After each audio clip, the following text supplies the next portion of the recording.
How can you better manage weeds and learn the good ones from the bad? Learn more from Glen Rabenberg in this SoilWorks episode focused on correcting the cause of herbicide-resistant weeds. It is always cheaper to correct the cause than react to the symptom.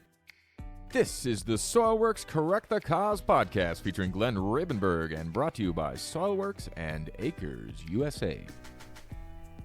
All right, welcome to episode 5. I'm the host, Ryan Slabaugh, and in the 4th episode, we went through the question of mineral deficiencies.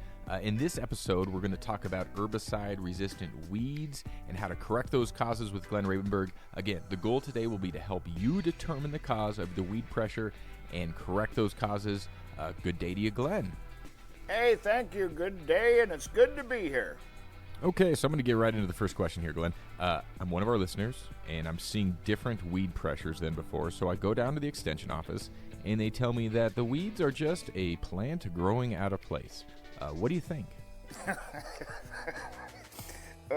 I think if they're running for a political office, that's a fantastic answer.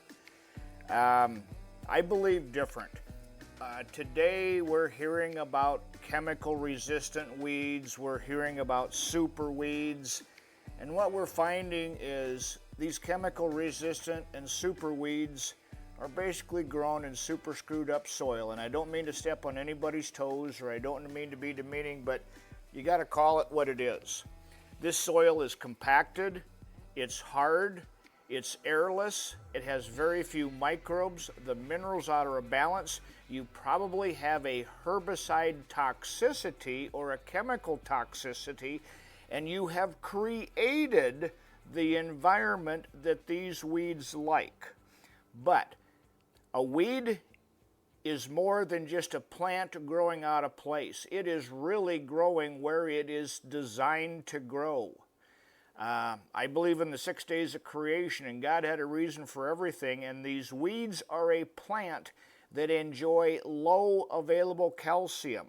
They enjoy low available phosphorus. So guess what? Those are the first two things your soil has: low calcium and phosphorus in the top profile of your soil.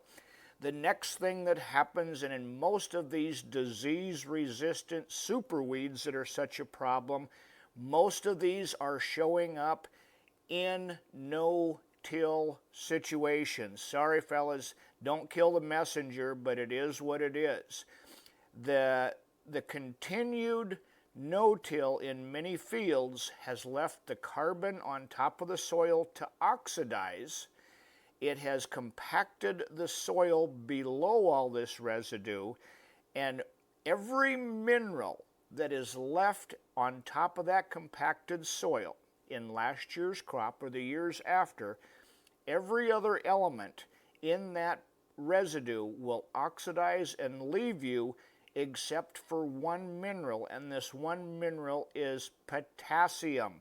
And when you have potassium in excess, or another way to look at it, a deficiency of calcium or phosphorus, that is the environment for weeds to grow.